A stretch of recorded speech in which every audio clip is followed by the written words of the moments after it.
Welcome to Hey Clarity. I'm your host, Lindsay, and today we are opening the Akashic Records on the tarot. The questions that we're going to be asking are, what is tarot from the Akashic Records perspective? How did tarot first become popular? What is the origin story of tarot? Why is there a rise in interest in tarot today? What makes tarot work? For example, is it divination, projections? What's the secret behind tarot? What is the future of tarot? What common misconceptions are there about tarot? And then what's the most important message we need to know? Let's get into it. First question, what is tarot? They're saying storytelling. Like storytellings of the cards, artists, creative, symbolic, imagery, old traditions, human behavior, symbolic. Old human behaviors, symbolic through art, artists, creative ideas, expressions. They're saying just like old traditions, like old life, human behaviors, into storytelling, art on cards. Anything else? What is tarot? They're just saying storytellings. Storytellings, like through the artwork, through the symbolism. Meaning, meaningful, meaningless. They're kind of saying like up to you, it's up to you. How did tarot first become popular? Like what are the origin story? What is the origin story of tarot? They're saying boredom.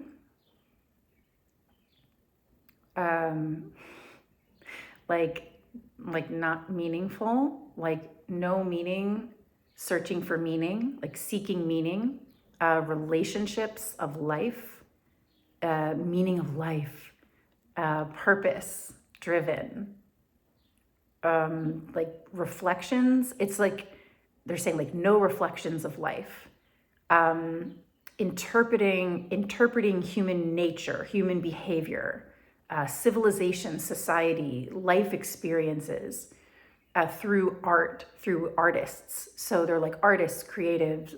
They're like picture book, storytelling, flip a card, flip a book. Storytellings of a card, artist, life experiences. How did it first become popular? They're saying out of boredom, like no meaningful life, like searching and seeking for like reflections of life experiences through art. Like I'm seeing like someone's looking at their life, looking in the world, and it's like life experiences. And then it's like focused on a card, created like the artwork, the symbolism, the meanings, the colors, the shapes. So it's like witnessing life experiences and then projecting them into a card. I'm getting shared life experiences. They're just like flip a card, like see your reflection, see yourself, life experiences. Why is there a rise in interest in tarot today? Old traditions, human behaviors, old human behaviors, seeking reflections, meaningful life, like a collective searching for answers, looking for answers, but I'm getting like quick fix, like tell them about it, tell me about it. They keep saying quick fix, flip a card, quick fix, flip a card, find an answer. a little bit about like rushed to experiences, like rushed to experience like a meaningful life, like not meaningful, meaningful, meaningful, meaningless. Old human behaviors, life experiences, resurfacing, bubbling up, looking for answers. Like collectively, we're looking for answers. And we're in a mindset of a quick fix. So they're showing, like, for example, like someone seeking wisdom, gaining knowledge, wanting to gain life experience. You might journey and travel and adventure and explore to find those answers through your own life experience. Maybe you read books. So it's like, do you have the physical life experience to gain the knowledge and the wisdom? Do you read books, like academic, like fiction, nonfiction, whatever, to gain the insights, the wisdom, the knowledge that you're seeking about life experiences? They're like old human behaviors. Or it's like the quick fix generation, and they're saying like, flip a card, give me the answer, flip a card. So they're showing these like levels of how we are seeking, knowledge and wisdom through life experiences. So there's a rise, but the rise of it now is a little bit about this like quick fix, like needing the answers. They're like, right now, like, tell me.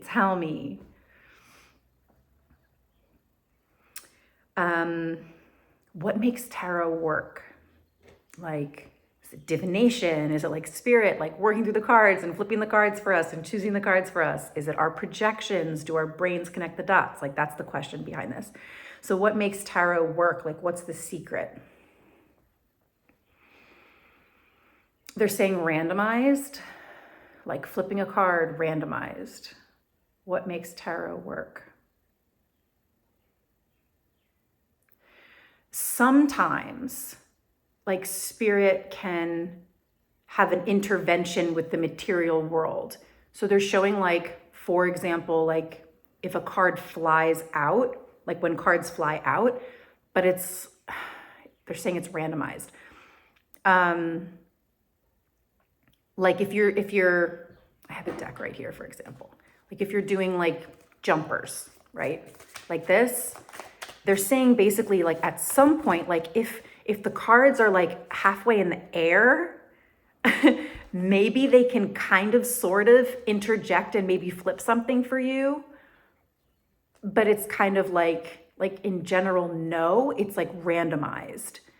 And then they are saying like divination, projections. They're saying which is one? Well, that's what we're asking you. Spiritualized, and that's like eyesed, like your eyes, spiritualized projections.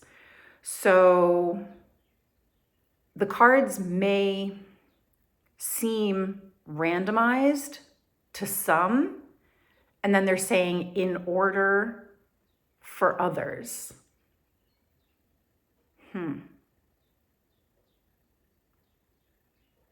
But it's leaning more towards the projections and the storytelling.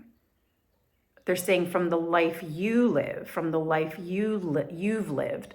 And I'm feeling that a card flips, you see the image of the card. And I'm getting that it's a little bit of like projections, messages like on your side. Coming from like your intuition, your higher self, how you're seeing the symbols from your life experience, how you see yourself, your experience in the card. And it feels like it's coming not on the card's end, not like spirit or some energy is like choosing the card from your end. They keep saying randomized here. But then they're saying like there's like a calculation, projection, messages, information on your side. So like spirit or your guides or your higher self or your intuition will, I'm getting like magnetize messages, like the consciousness to help explain how this card pertains to your life experiences. And then like it's a match.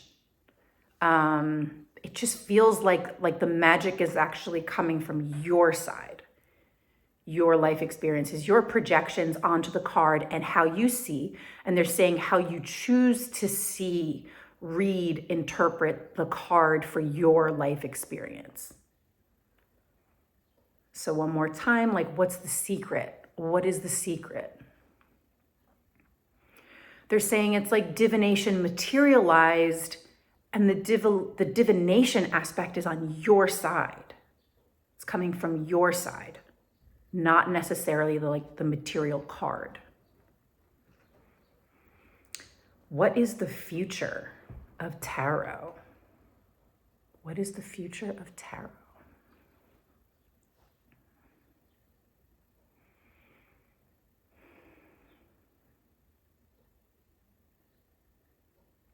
They're saying gamified and like more lighthearted, like not too serious, not so serious. I'm getting like multitudes of types of messages, information, decks, like all the different decks, like tarot, oracle, like all these different types of decks. But we're talking specifically about tarot.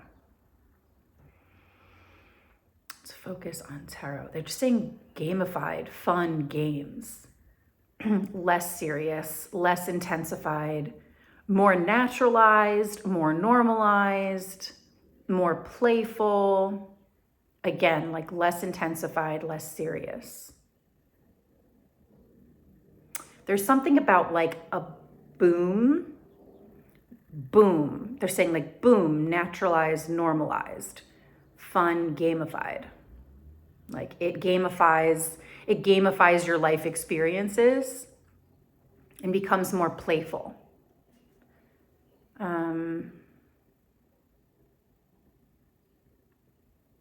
It's saying like life games begin. Life games begin. Almost like a return to your life. They're saying, okay, so they're saying like there's this obsession with like needing to know the answers or wanting to know the answers, and like obsession with like tarot readers and tarot readings, and they're just like no life experiences for it, from it, instead of it. Just like looking at cards and kind of like being stagnant. And so like right now it's being taken very seriously, like at face value, like this is it, this is the truth. People are like obsessed because they're so desperate for wisdom and knowledge and guidance and stuff. And they're saying it is for some already very unhealthy, and it's going to be unhealthy for people to just like take it so seriously, and like they're just saying it's less intensified. And so later it's going to be just a little more lighthearted, normalized.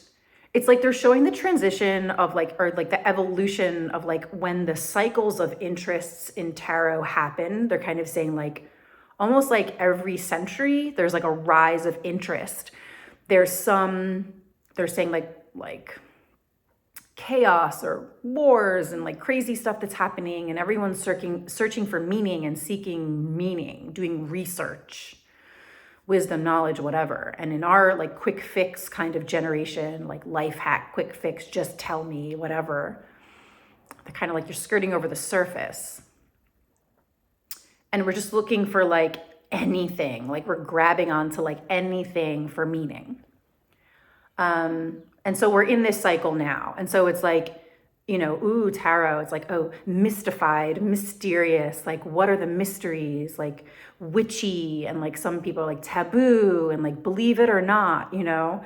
And then it becomes like everyone's interested in it or whatever, and it becomes naturally normalized and then more playful.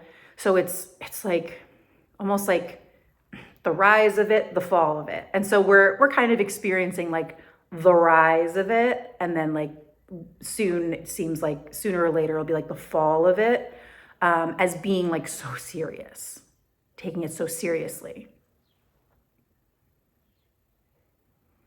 But they're just saying like, it's like trust your instincts. Like trust your life experiences and like how it projects onto the wisdom of these cards, like the wisdom of these cards. I mean, the old human behaviors, the storytelling of the cards, the symbolism is very meaningful, you know, like old human behaviors, like they're saying from the past. Like these are things that we have experienced and we continue to experience. And so they're relevant. They're relevant. They're relevant to you. They're relevant for you.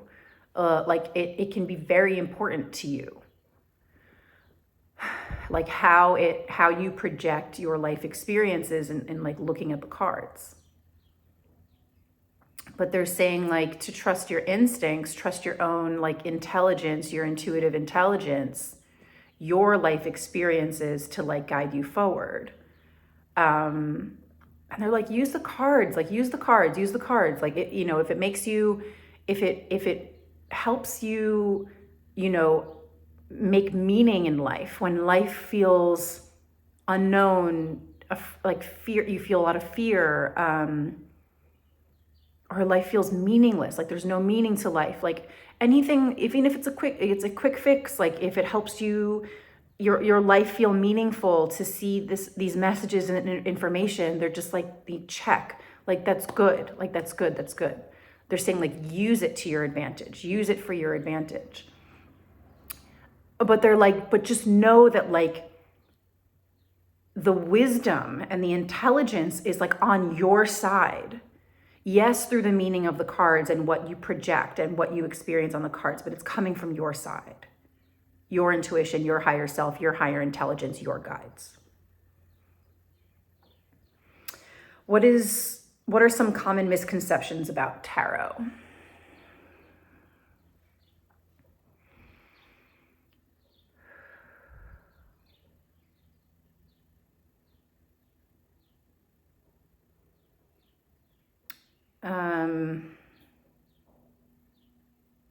Like they're saying like truth, ultimate fact. Because it's like, it's up for interpretation. It's up to you, and it's up to your projections and your life experiences. And again, trust your instincts, trust your intelligence. They're saying how you see it is up to you. Like not the cards. It's up to you how you see it. What you choose to be, what you choose to believe. And it can be very confusing. They're showing like putting a card on a pedestal, like this card is like the ultimate truth of my life experiences. And I'm saying it in that voice because it's like you're putting this card, and they're just like, no, like it's you. It's you.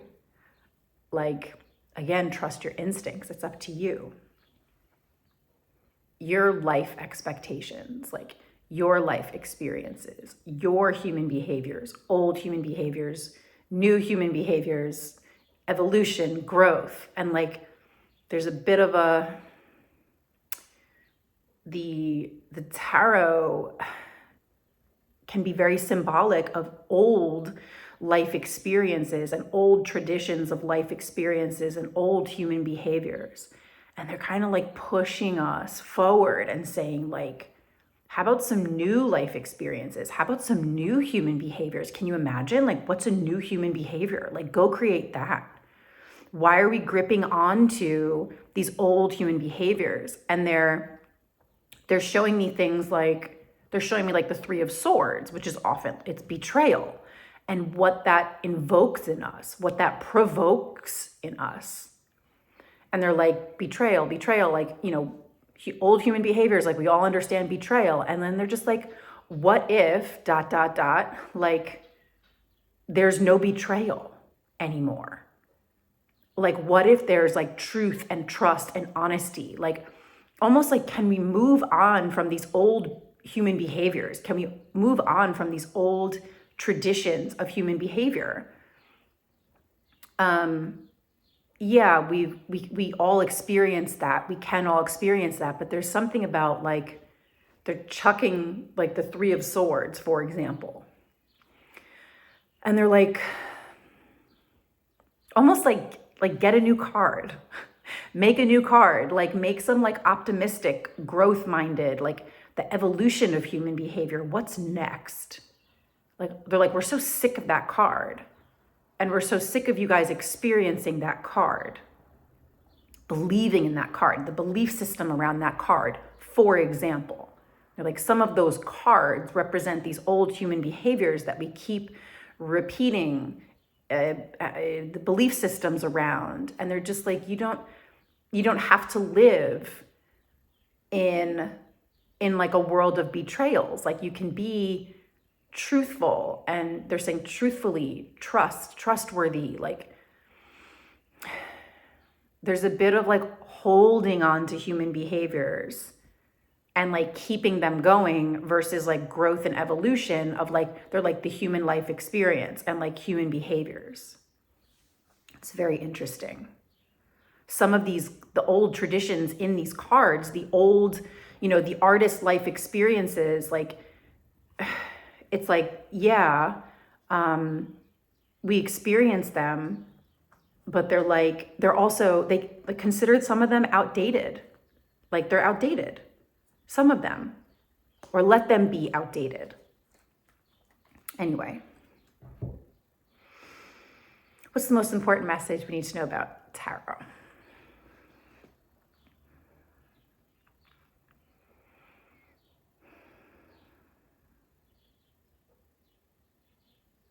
They're saying like rise and fall down, like cycles. Trust your experiences, trust your life experiences, IRL, in real life, in your world, in the moment, in the present moment, not the past, not the future, like present. They're like present mode. Like, be in the present mode of your life experiences. And be curious about evolving human behavior, old human behavior. And they're like, maybe create new cards. And they're like, there's lots of cards out there. There's so many decks out there, new tarot decks, oracle decks, whatever, that are very optimistic and growth minded, like growth, evolution of human behavior and the human spirit, human instincts, trust your instincts. And they're like, that's great. There's like a 2 thumbs up of like all these new decks inspiring like growth and evolution and new human behavior. And they're pushing old human behavior like to the side. And they're saying that's a problem. Like, that's a problem. Like, old traditions, old human behaviors are a problem. And like all the little things, the materialized things that keep reminding us, keep us remembering this like human suffering, pain, old human behavior stuff. We're just keeping that consciousness alive. We're keeping it active. It's like something that may have been inactive. We just like keep, they're saying like harnessing and embracing and holding really tight these human behaviors of like pain and suffering, because it's like that has been human behavior. But they're saying what could be next. So a little bit about tarot, some of the traditions, and just like, for example, tarot, but so many old traditions and old human behaviors are just like outdated, and it's time for evolution in like all things. Okay. So that was the Akashic Records on the tarot. I hope you enjoyed that. It's very interesting. Thanks for watching. I'll see you guys next time.